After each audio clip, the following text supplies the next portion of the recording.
আসসালামু আলাইকুম, শুভেচ্ছা সহ আমন্ত্রণ জানাচ্ছি দেশের এবং দেশের বাইরের সকল দর্শক শ্রোতাকে চ্যানেল আই সংবাদে। সংবাদ আয়োজন নিয়ে বার্তাকক্ষে রয়েছি আহমেদ মেহেদি হাসান। সংবাদের শুরুতেই চলুন জেনে নেওয়া যাক ফ্রেশ আটা ময়দা সুজি সংবাদ শিরোনাম। ঘণ্টা খানেকের মধ্যে বাংলাদেশের আকাশে পৌঁছবে তারেক রহমানের উড়োজাহাজ। সিলেট হয়ে দুপুর 12:15 নাগাদ ঢাকায় অবতরণের কথা। প্রিয় নেতাকে স্বাগত জানাতে ৩৬ জুলাই এক্সপ্রেসওয়েতে লাখো মানুষের রাতভর অপেক্ষা, পথে পথে জনস্রোত।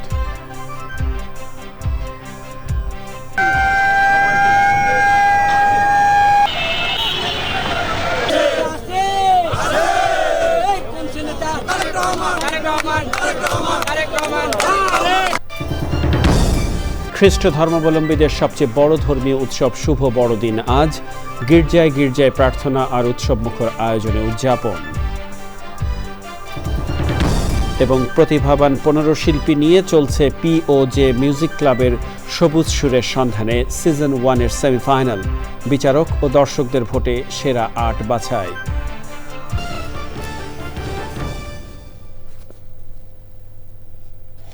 সংবাদ শিরোনামগুলো জানাচ্ছিলাম। প্রিয় দর্শক, এখনকার সংবাদ আয়োজন একই সঙ্গে চ্যানেলের ইউটিউব চ্যানেলে এবং চ্যানেলের OTT প্ল্যাটফর্ম আই স্ক্রিনে লাইভ স্ট্রিমিং হচ্ছে। যাওয়া যাক বিস্তারিত সংবাদে এবং শুরুতেই তারেক রহমানের স্বদেশ প্রত্যাবর্তন বিষয়।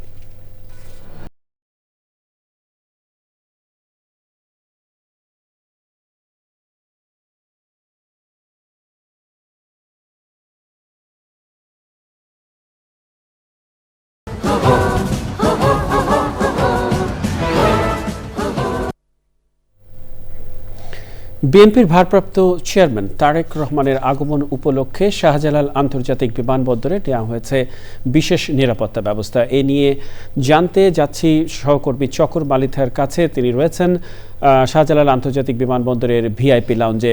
চকর, আপনি রয়েছেন বিমানবন্দরে। আমাদের আগের সংবাদে আপনি যেমনটি জানাচ্ছিলেন যে বিমানবন্দর এলাকায় নিচ্ছিদ্র নিরাপত্তা ব্যবস্থা নেওয়া হয়েছে, প্রচুর আইনশৃঙ্খলা বাহিনীর সদস্য রয়েছে, সেনাবাহিনী রয়েছে। এই মুহূর্তে আপনি বিমানবন্দরে কি পরিস্থিতি দেখছেন? সর্বশেষ কি তথ্য রয়েছে আপনার কাছে?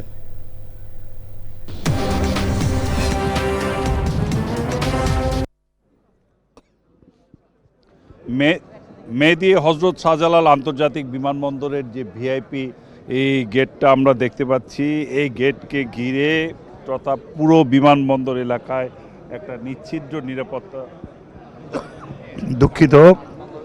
নিচ্ছিদ্র নিরাপত্তা ব্যবস্থা নেওয়া হয়েছে।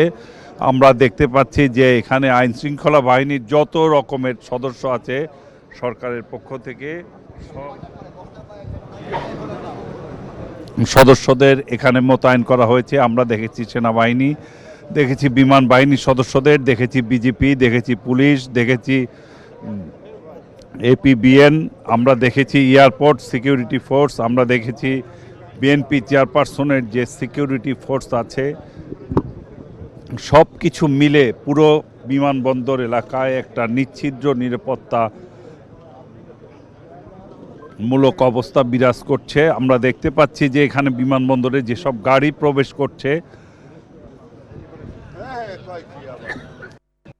চেয়ারপারসনের সিকিউরিটির জায়গা থেকে আলাদাভাবে প্রত্যেকটি গাড়িকে সুইপিং করা হচ্ছে এবং সুইপিং ছাড়া, নিজস্ব সুইপিং ছাড়া কোনো গাড়িকে ভিতরে প্রবেশ করতে দেওয়া হচ্ছে না। কিছুক্ষণ আগে আমরা দেখেছি যে তারেক রহমানকে বহনকারী যে ভেহিকেল, সেই ভেহিকেল ভিতরে প্রবেশ করেছে। আমরা বিমানবন্দর সূত্রে কথা বলেছি, জেনেছি যে সম্ভবত উনি যে ফ্লাইটে আসবেন সেই ফ্লাইটটি হজরত শাহজালাল আন্তর্জাতিক বিমানবন্দরের 8 নাম্বার আর গেট সংলগ্ন যে বোর্ডিং ব্রিজ আছে সেখানে লাগানো হবে এবং সেখান দিয়ে উনি বেরিয়ে ভিআইপিতে এসে ওখানে উনি ইমিগ্রেশন শেষ করে উনি রজনীগন্ধা ভিআইপির রজনীগন্ধা লাউঞ্জে কিছুক্ষণ বসবেন।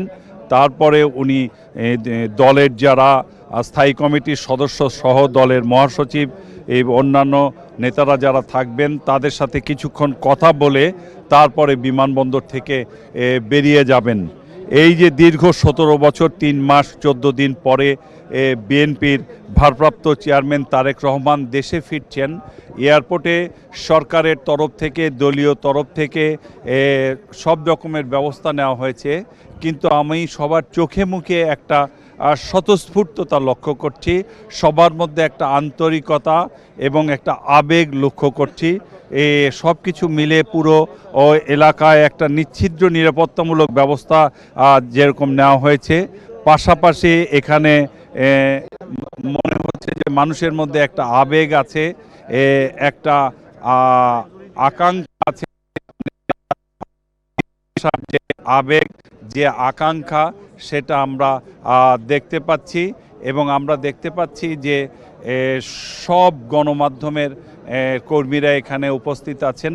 তারেক রহমান যে ফ্লাইটে আসতেছেন, যে ফ্লাইটে উনি আসবেন, সে ফ্লাইটে ইতিমধ্যে ভারতের নাগপুর পার হয়ে গেছে এবং সেটি কিছুক্ষণের মধ্যে ঘণ্টাখানেকের মধ্যে বাংলাদেশের সিলেটে অবতরণ করবে ফ্লাইটটি।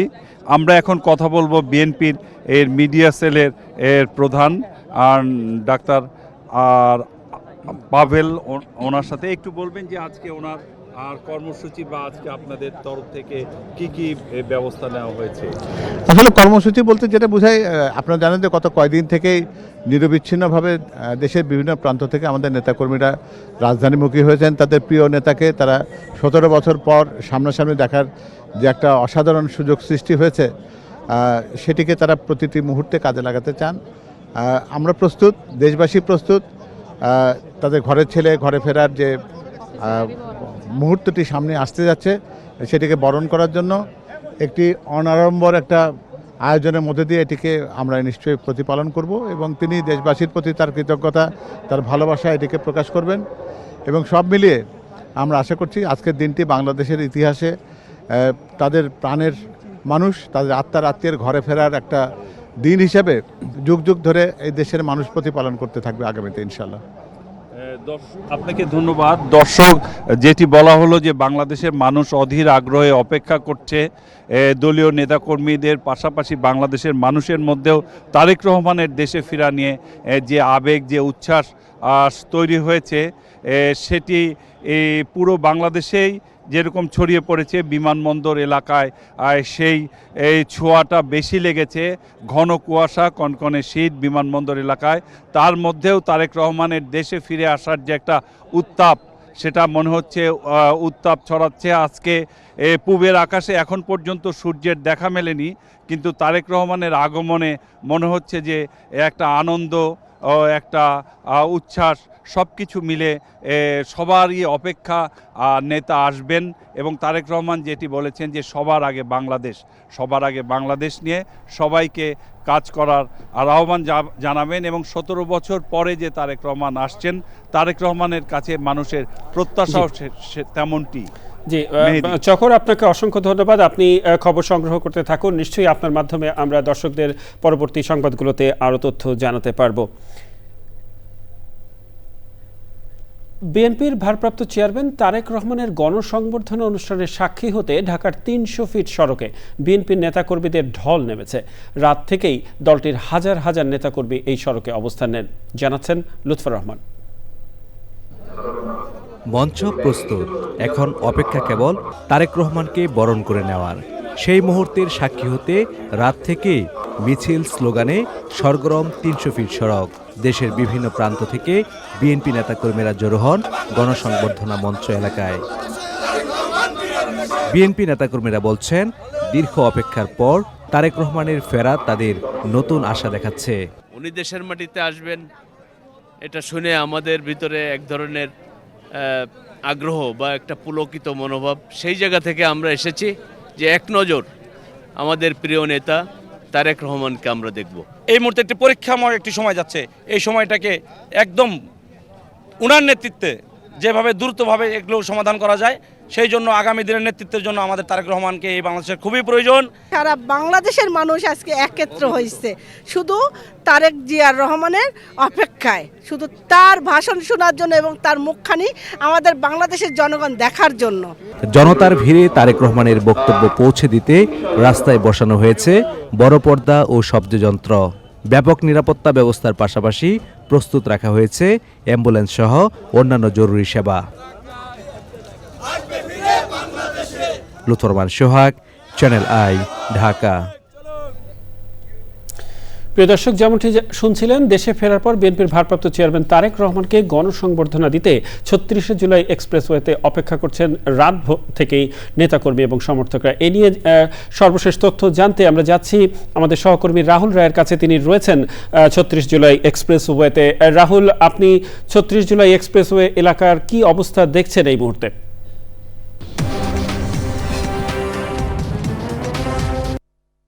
আপনাকে ধন্যবাদ। আসলে ১.৫ যুগ পর বিএনপির ভারপ্রাপ্ত চেয়ারম্যান বাংলাদেশে ফিরছেন এবং তার এই স্বদেশ প্রত্যাবর্তনকে স্মরণীয় করতে এবং একটি ঐতিহাসিক স্বদেশ প্রত্যাবর্তন করতে কিন্তু নেতাকর্মীরা সম্পূর্ণ প্রস্তুত রয়েছে। এখানে যে মঞ্চ করা হয়েছে, যেটি তারেক রহমান অভ্যর্থনা মঞ্চ বলা হচ্ছে, এখানে কিন্তু আমরা দেখেছি যে দুদিন আগে থেকেই নেতাকর্মীরা এসে ভিড় জমিয়েছেন মঞ্চের যখন কাজ চলছিল, এবং গত রাত থেকেই মঞ্চের সামনে এবং আশেপাশে নেতাকর্মীরা ছিল এবং আমরা ভোর থেকে দেখেছি যে একদম মঞ্চের সামনে এবং মঞ্চের আশেপাশে বলা যায় যে জনসমুদ্রে পরিণত হয়েছে। কিছুক্ষণ আগে বিএনপির প্রচার সম্পাদক সুলতান সালাউদ্দিন টুকু মঞ্চে ঘোষণা করেছিলেন যে বিএনপির ভারপ্রাপ্ত চেয়ারম্যান তারেক রহমানের যে ফ্লাইটটি, তাকে বহনকারী বিমানটি বাংলাদেশের সীমানায় প্রবেশ করেছে। সেটি সিলেটে 1 ঘন্টা যাত্রা বিরতির পর ঢাকার উদ্দেশ্যে রওনা হবে। তবে আমাদেরকে আগেই জানিয়ে দেওয়া হয়েছিল যে 11:50 তার ঢাকায় অবতরণ করার কথা রয়েছে। তার সঙ্গে তার স্ত্রী ডাক্তার জুবাইদা রহমান, মেয়ে জাইমা রহমানরা রয়েছেন এবং তার সঙ্গে তার সহকারীরাও রয়েছেন। দলের স্থায়ী কমিটির সদস্যরা সঙ্গে দলের মহাসচিব মির্জা ফখরুল ইসলাম আলমগীরও থাকবেন। বিমানবন্দরে তাকে স্বাগত জানাবেন এবং আমরা যতদূর জানতে পেরেছি সেখান থেকে একটি বাসে করে তারেক রহমান এবং তার পরিবার এবং স্থায়ী কমিটির সদস্যরা বিমানবন্দর থেকে এই অভ্যর্থনা মঞ্চে আসবেন। এখানে কিছুক্ষণ বক্তব্য রেখে তিনি চলে যাবেন তার অসুস্থ মা, সাবেক প্রধানমন্ত্রী এবং বিএনপি চেয়ারপারসন বেগম খালেদা জিয়ার কাছে। তবে এই অভ্যর্থনা মঞ্চে আমরা যারা নেতাকর্মীরা আছে তাদের সঙ্গে কথা বলেছি। আসলে তারা অধীর আগ্রহে অপেক্ষা করছে। আসলে তার এই স্বদেশ প্রত্যাবর্তন, বাংলাদেশে যে দেশে ফিরছেন, এটি দীর্ঘ প্রতীক্ষার পর তিনি ফিরছেন। নেতাকর্মীরাও সেই অপেক্ষায় রয়েছে, তার প্রত্যাবর্তনে অপেক্ষা রয়েছে। একই সঙ্গে তিনি মঞ্চে উঠবেন এবং মঞ্চে নেতাকর্মীদের উদ্দেশ্যে তিনি বক্তব্য রাখবেন, তার জন্য অধীর আগ্রহ। রাহুল, আপনাকে অসংখ্য ধন্যবাদ। প্রিয় দর্শক, এই মুহূর্তে আমরা আপনাদেরকে নিয়ে যাচ্ছি চ্যানেল আইয়ের চেতনা চত্বরে, যেখানে চলছে বাংলাদেশ টেলিভিশনের জন্মদিন উপলক্ষে বিশেষ অনুষ্ঠান, চ্যানেল আইয়ের বিশেষ অনুষ্ঠান।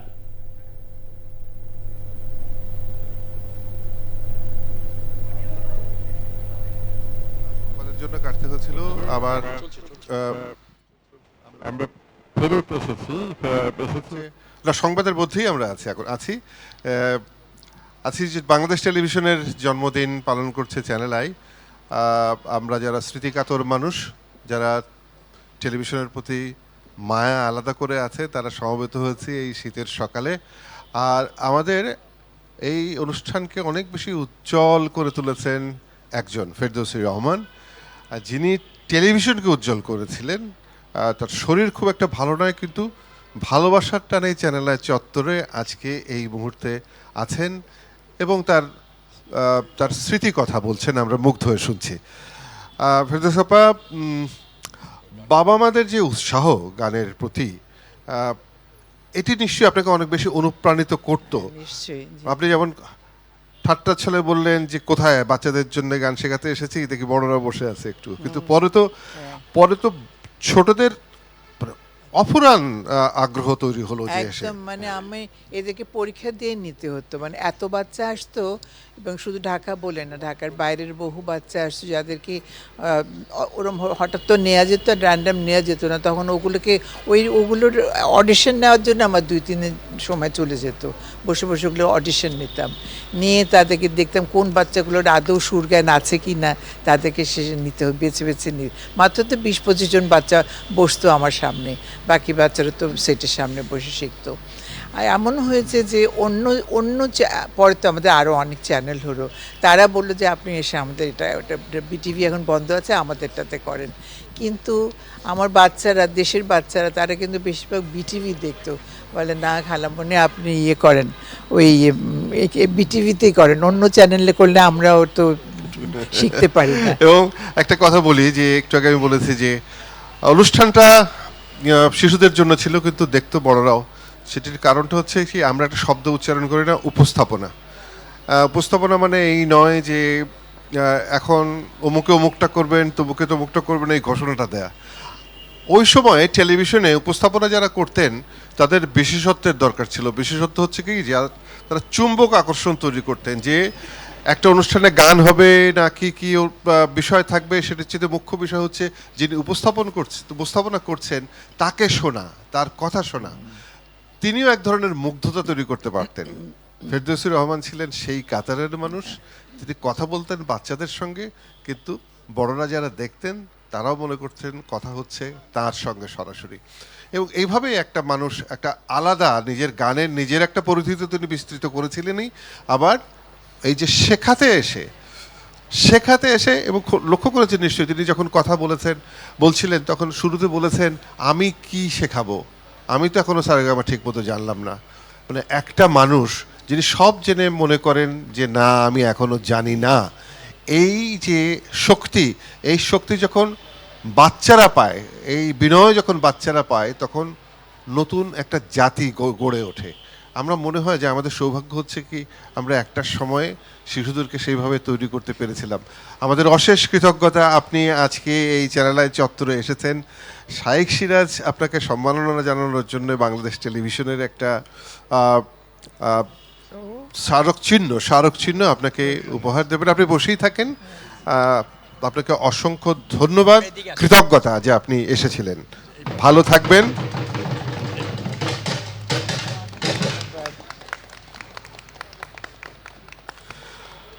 ধন্যবাদ।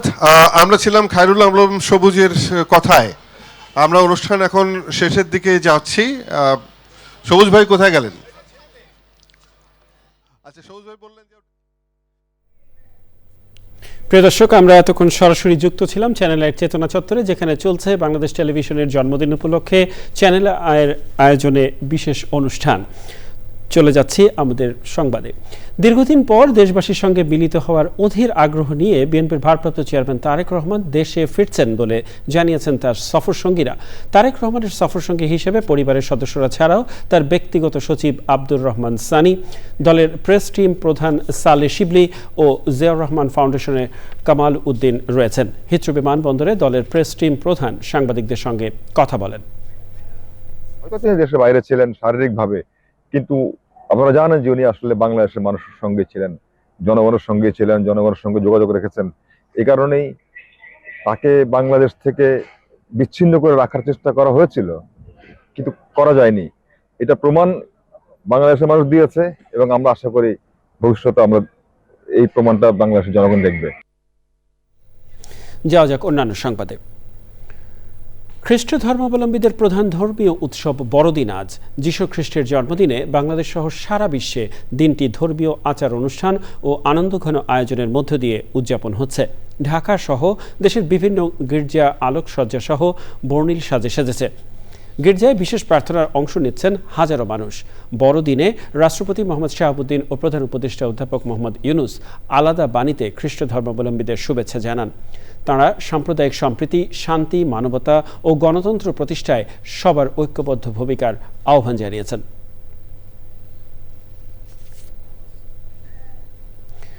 প্রতিভাবান 15 জন সঙ্গীত শিল্পী নিয়ে চলছে পিওজে মিউজিক ক্লাবের সবুজ সুরের সন্ধানে সিজন 1-এর সেমিফাইনাল।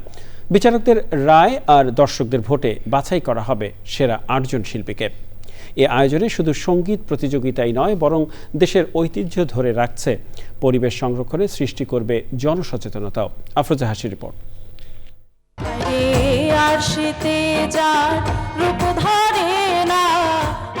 আবহমান বাংলার হারাতে বসা সুর ও সঙ্গীত অন্বেষণে চলছে পিওজে মিউজিক ক্লাবের সবুজ সুরের সন্ধানে সিজন 1-এর সেমিফাইনাল।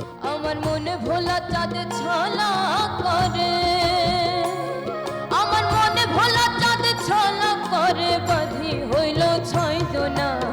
মহৎ এই প্রয়াসের সারথি শহর ও দেশের প্রত্যন্ত অঞ্চল থেকে উঠে আসা সম্ভাবনাময় 15 জন সঙ্গীত শিল্পী, যারা আকণ্ঠ চিত্তে গেয়েছেন রবীন্দ্রসঙ্গীত, নজরুল গীতি, পল্লী গীতি, ভাওয়াইয়া ও আধুনিক গান। সাথে রয়েছে দেশীয় যন্ত্রসঙ্গীতের সুরের মেলবন্ধন। আমার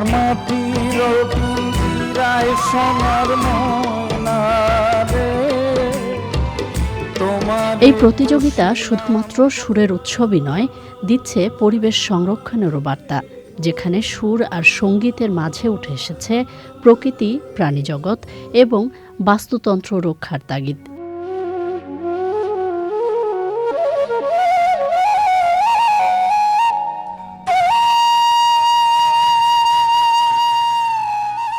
সবুজ সুরের সন্ধানে বাংলার সুর, সঙ্গীত, সংস্কৃতি ও ঐতিহ্যকে তুলে ধরার পাশাপাশি পরিবেশ রক্ষায়ও রাখবে অনন্য ভূমিকা, প্রত্যাশা দর্শক ও শুভানুধ্যায়ীদের।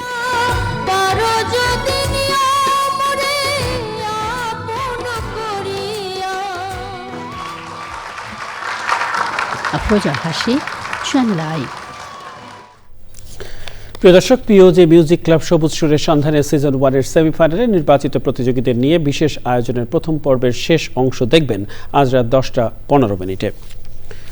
সময় হলো কিছুক্ষণের বিরতি নেবার, আর বিরতির পরে অন্যান্য সংবাদের সাথে খেলার সংবাদে জানিয়ে ফিরছি। শুক্রবার সিলেটের মাঠে গড়াচ্ছে বিপিএল-এর 12তম আসর। উদ্বোধনী দিনের সব টিকিট বিক্রি শেষ।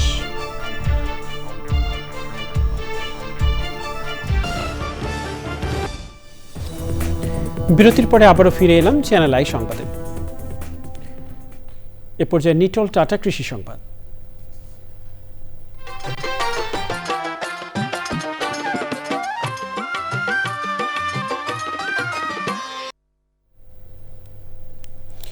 যশোরের ফসলি মাঠ জুড়ে এখন সরিষা ফুলের সমারোহ।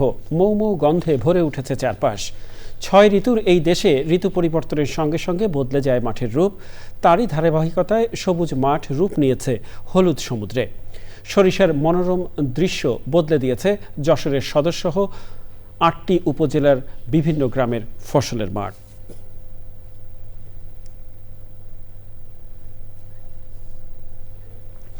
এ পর্যায়ে প্রকৃতি সংবাদ।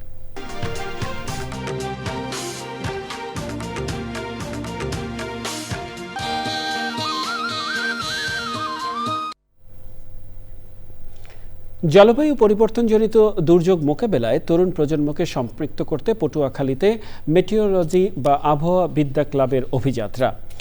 মেট ক্লাব শিশুদের আবহাওয়া সংক্রান্ত জ্ঞান বৃদ্ধির পাশাপাশি আগাম দুর্যোগ প্রস্তুতিতে শিক্ষার্থীদের সচেতন ও দক্ষ করে গড়ে তুলবে। এতে দুর্যোগ মোকাবেলায় ভবিষ্যৎ প্রজন্ম আরও দায়িত্বশীল হয়ে উঠবে, প্রত্যাশা সংশ্লিষ্টদের।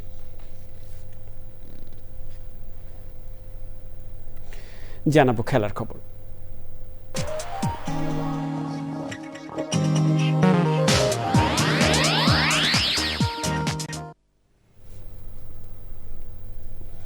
শুক্রবার সিলেটের মাঠে গড়াচ্ছে বিপিএল-এর 12তম আসর। বিপিএল-এর উদ্বোধনী দিনের সকল টিকিট ইতোমধ্যেই বিক্রি হয়ে গেছে। নিরাপত্তা ইস্যুতে বাড়তি উদ্যোগ নেওয়া হয়েছে ভেন্যুগুলোতে। এছাড়াও বছরের শেষ বোর্ড সভায় নারী ক্রিকেট লিগের ফি বৃদ্ধি, অনূর্ধ্ব 23 রাইজিং স্টার এবং দেশব্যাপী অচল ও সচল স্টেডিয়ামে উইকেট বানিয়ে ক্রিকেট মাঠে রাখতে কার্যক্রম হাতে নিয়েছে বিসিবি, জানাচ্ছেন আদিল আহমেদ শান। বিপিএল শুরুর 2 দিন আগে ম্যারাথন সভা বাংলাদেশ ক্রিকেট বোর্ড বিসিবির। দিন শেষে বিপিএল এর উদ্বোধনী দিনের সব টিকিট বিক্রির খবরটাই ফলাও করে দিতে চাইলেন মিডিয়া কমিটির চেয়ারম্যান। তবে সাংবাদিকদের আগ্রহের কেন্দ্রবিন্দু পূর্বাচল স্টেডিয়ামের উইকেটের মাটি চুরি তদন্তের অগ্রগতি নিয়ে। পাশাপাশি গ্রাউন্ডস কমিটির চেয়ারম্যান জানান, দেশব্যাপী অচল স্টেডিয়ামগুলোর উইকেট বাড়িয়ে খেলার উপযোগী করে তোলার পরিকল্পনার কথা। 100 উইকেটস তো আছেই, সাথে আমরা বেশ কিছু ইকুইপমেন্টের ব্যাপারে আলাপ আলোচনা করেছি। এইভাবে যদি আমরা প্রত্যেকটা ভেন্যুকে যদি ডেভেলপ করতে পারি, তাহলে আমাদের এজ গ্রুপের খেলা এবং সাথে মেন মানে সামনে ভবিষ্যতে যে খেলাগুলো আছে হোম অ্যান্ড অ্যাওয়ে, সেই খেলাগুলোকে আমরা সুন্দর উইকেট দিতে পারি।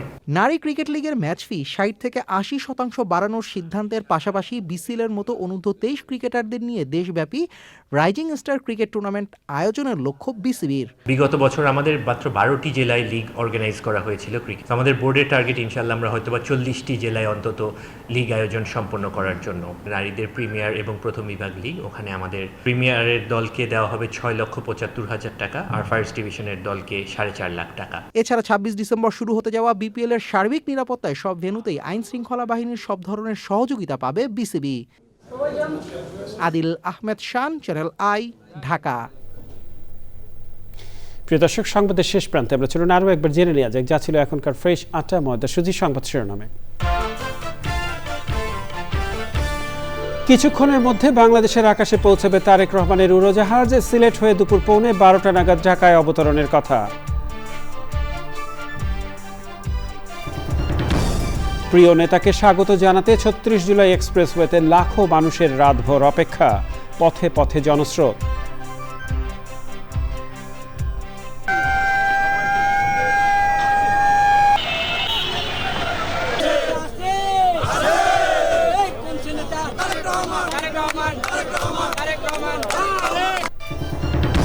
খ্রিস্ট ধর্মাবলম্বীদের সবচেয়ে বড় ধর্মীয় উৎসব শুভ বড়দিন আজ। গির্জায় গির্জায় প্রার্থনা আর উৎসব মুখর আয়োজনে উদযাপন। এবং প্রতিভাবান 15 শিল্পী নিয়ে চলছে পিওজে মিউজিক ক্লাবের সবুজ সুরের সন্ধানে সিজন 1-এর সেমিফাইনাল। বিচারক ও দর্শকদের ভোটে সেরা 8 বাছাই।